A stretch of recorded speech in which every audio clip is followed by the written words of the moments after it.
So welcome everyone to week 4. This is Bad Blood. So I hope you noticed in the games as well that T Swift was getting down with that. So a little bit about me. My name's Taylor, just so in case you don't know. In 8 days I'll be 21. And you should be really excited about that because normally I'll start counting down about sort of like 200-ish. So 8's pretty good. I finished school in 2012. I got involved with Bridge Builders about 5 years ago now. I went to Oxley. I have 2 tattoos, planning on another. I have never dyed my hair. I love animals. I have 3 horses, one I've had for over 10 years. I've got 2 dogs, a cat and a few chickens. Yeah, so does anyone actually know what bad blood is, or is willing to give it some kind of a guess? Good response. Thank you. Like if your blood's toxic, if it has like septicemia or something. Yeah, cool. Like a disease that's which causing the blood not to carry oxygen or something. Yep, so a physical side of it, yeah. In a relationship, you can use bad blood as like, yeah, we don't speak to them, there's bad blood between them. Yeah, so a couple definitions of bad blood are ill will, hatred or bitterness between individuals or groups, or a feeling of intense hatred or hostility. So if anyone that's done Romeo and Juliet in school, the Capulet and the Montague family are a prime example of that. Also, if you know of a friend or a family member that just absolutely refuses to get along with someone else or a group of people, that's bad blood. And it's not just something that Taylor Swift just started singing about either. It's actually been around since about the 19th century. So the first thing that I wanted to bring up was a little fight that I had with my mum. So if I were to ask you what the opposite of love is, most people would say hate. But I've learnt that you can actually really, really hate someone but still love them at the same time. So when you really think about it, the opposite of love is neglect. Now I was lucky enough to grow up in a home where I knew I was loved, and as much as sometimes I didn't think I believed it, I always knew that in my heart that I just never had to question it. So I went to a good school, I have a beautiful house, I have wonderful and strong friends and family that support me in everything I do as well. And I often get asked the question, why are you a Bridge Builders? What do you do there? You seem pretty alright. What's it? You're not their average kid. And every time I hear that, I just get this twist in my gut, because people can be so naive about what a youth organisation does that they forget the bigger picture, that every single person needs opportunities and guidance. And so I respect my parents, and I was never one to answer back. If anything got back to an argument, I'd just, okay, and I'd let it go. Except when I was really little.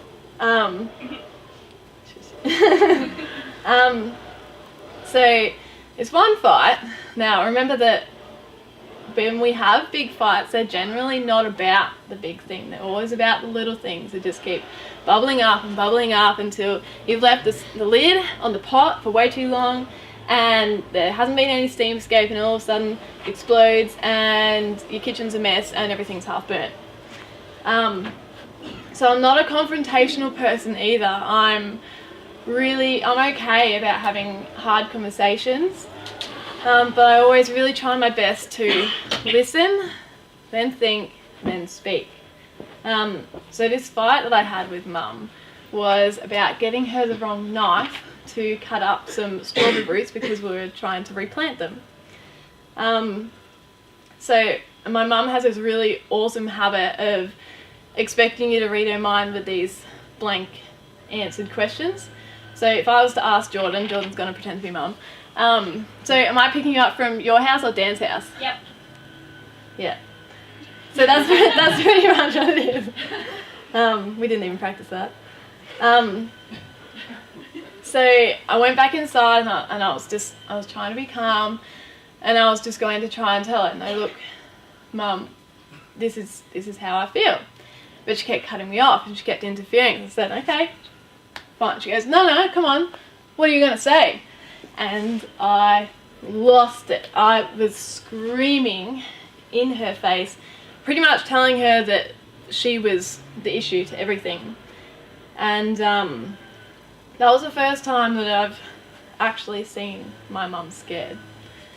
Now, because of all the yelling, I was outside at this point. Dad came in and was, oh, what's going on? And then I hear her starting to yell at him, saying that it's all his fault. And that just pushed my buttons even more, that I just screamed in her face about everything that she was doing wrong. And she's going, oh, it's your fault. And don't worry, I love my mum. And so as soon as I heard that, I was on a roll. So yeah, come on, let's just go inside. And I gave it everything. So I went in and I picked some very nice words to tell her that, no, you're the problem, Mum. And so then it was a month that we didn't speak for. And that's a long time for me not to speak to my mum. The only time we spoke was to get any sort of formalities out of the way, like, oh, are you taking Dylan to school, or whatever it might have been. And I had so much hate in my heart that I was prepared to be like that forever, or at least until she apologised, which was pretty much the same thing. So when I need to process things in my head, I write it down. And so I wrote her this pretty long letter that I never actually intended to read to her. It was just for my own thoughts, but this was the final paragraph of it. So I said, I could be perfect for you, I would, but I can't, and I'm sick of trying. I feel you only see what I accomplish, not the work that goes into it.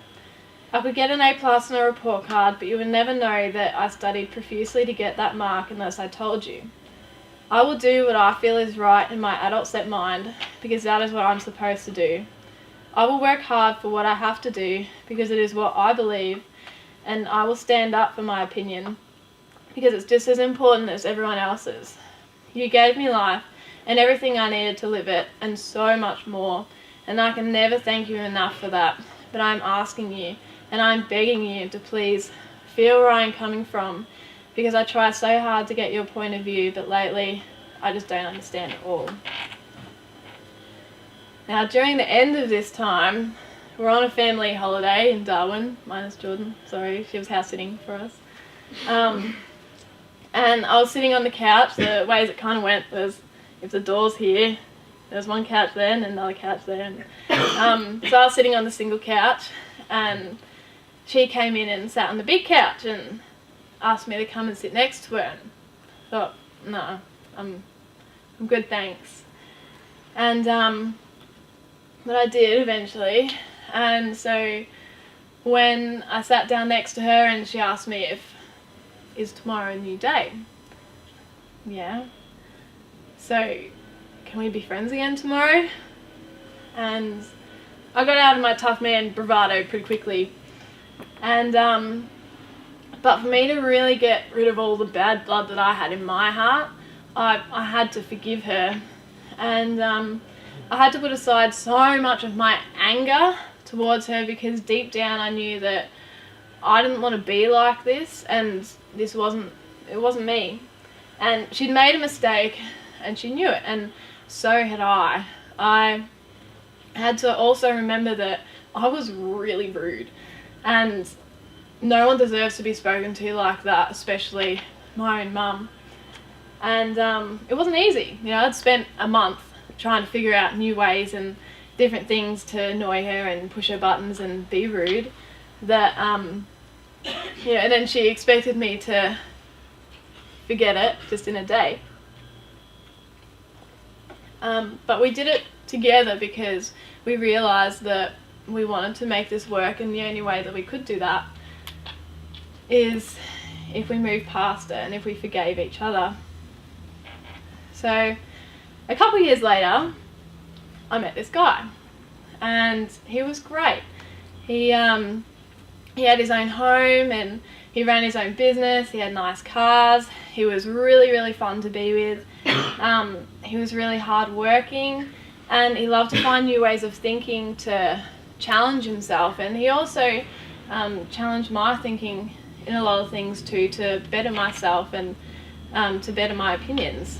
And he was a bit older than me, and he was a lot closer to being ready to settle down than what I was, because I was, you know, almost just out of school, didn't really know what I wanted to do, had a few jobs, and I hadn't really experienced much of the world. And he was mature in a business sense, and you could have really good conversations with him. But in a lot of other ways, he really, really wasn't. And so it was almost like he was just a big kid to me. And which is why he was really fun to hang around. So I was seeing him for about 6 months, but we were never really anything proper because I wasn't ready to settle down and he was kind of ready, but we really liked each other and we got along really well, but I hated that he still got his mum over to come and do his cooking and his cleaning, and he didn't even know how to work his dishwasher, and I did all of that for myself plus my whole family, because that was just what we did. And so a lot of the time our relationship was just fun, but when it got a bit more serious to the point where we're actually sleeping together, it became such a routine that I felt like I had no say in it. And it took all of my courage to go and see him for what I thought would be the last time and tell him to his face that I couldn't be with someone who didn't understand no. He was overly confused at first, and it was only later that he sent me this message about, how dare you say that? Like, do you even understand what kind of category of person you've put me under? And I tried so hard to get along with your family and your friends, and despite all the age difference, and I took you out for dinners and I took you for a weekend away, and it went on. So of course I apologised, and I even went back to him a few weeks later, and when I went back to visit him I thought we could just be friends. So, and we actually had a really good conversation about all sorts of different past relationships and houses and just a whole heap of different things. It was fun. And then he wanted to kiss me because he hadn't seen me in a while. And I even just laid with him in bed until he fell asleep. And when I asked him why he wanted me to stay so much, because he just kept asking me, no, please, just stay, I sleep better when you're here, just stay. He said because he needed me in his life, because I made everything better, because I was the person that made everything else make sense. And so having to leave a second time and a final time was even harder. And I blamed myself for everything, because he didn't know better, or he wasn't hurting me, or he just needed to get it out of his system. It's alright. Oh well, I'll just say I'm too tired next time, or I'll do something next time, but I guess it's okay after a while. But I just won't stay tonight, but it's my fault. And I had every excuse for myself and my friends as well. And I still had excuses when it was making me physically sick from all of the mental stress as well as the physical stress that my body was under. And I had to listen to what my heart was saying and believe that I was still a worthy person of integrity. And I had to forgive myself for everything that was going on in my head and all of the excuses I told myself. Because letting go of the issues in yourself is one of the hardest things that we'll ever have to do, because no one likes to look in the mirror and take ownership for what's wrong. And I'm not talking about standing up to yourself and going, oh, damn it, I had too many drinks again last night, or I ate too many bad things last night and now I can't sleep again.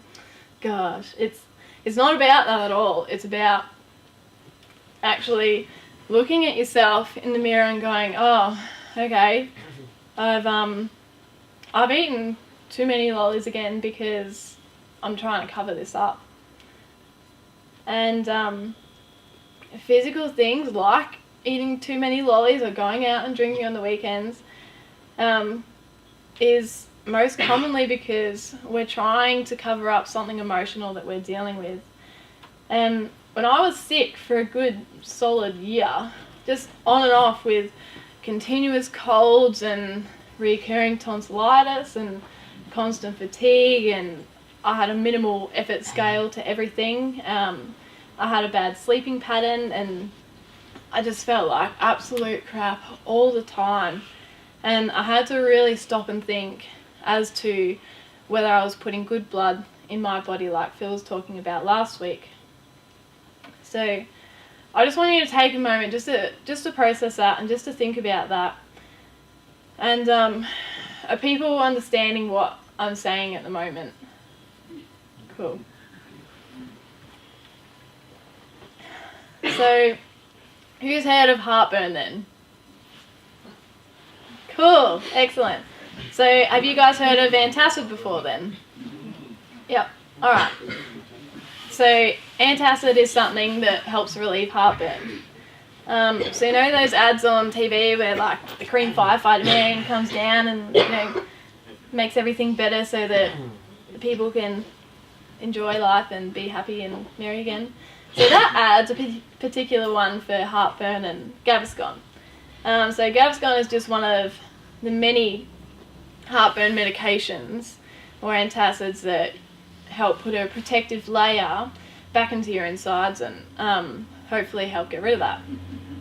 So now living with bad bloodiness is like constantly living with heartburn, and you can ask Phil what that's like if you want a better understanding of that. But heartburn affects everything from how you feel to what you eat to the clothes you feel like wearing, even to the way you want to interact with people, because everything you do is painful. You have to be wary of everything you do because everything hurts. So the bad blood that we live with in our heart, it makes us incredibly heavy with all sorts of emotions like fear and anxiety, guilt, hatred, abandonment, damage, defeat, betrayal, deprivation, misunderstanding, and just total helplessness. And if you think about how hard our heart actually has to work already, then why wouldn't you do what you can to make it easier for yourself? Now, I make mistakes, and we all do, and some are bigger than others. So when someone hurts you, just be humbled, knowing that you've also hurt people too, and that's inevitable. But what if I told you that there is an antacid for bad blood? There is something that will help you, and that's forgiveness. Forgiveness of someone else or yourself. And that's the main thing that will make it better for your heart to beat easier and freer than ever before. So forgiveness is the act of pardoning someone for their mistake or wrongdoing, and you can change the rhythm of your heartbeat in a single thought. So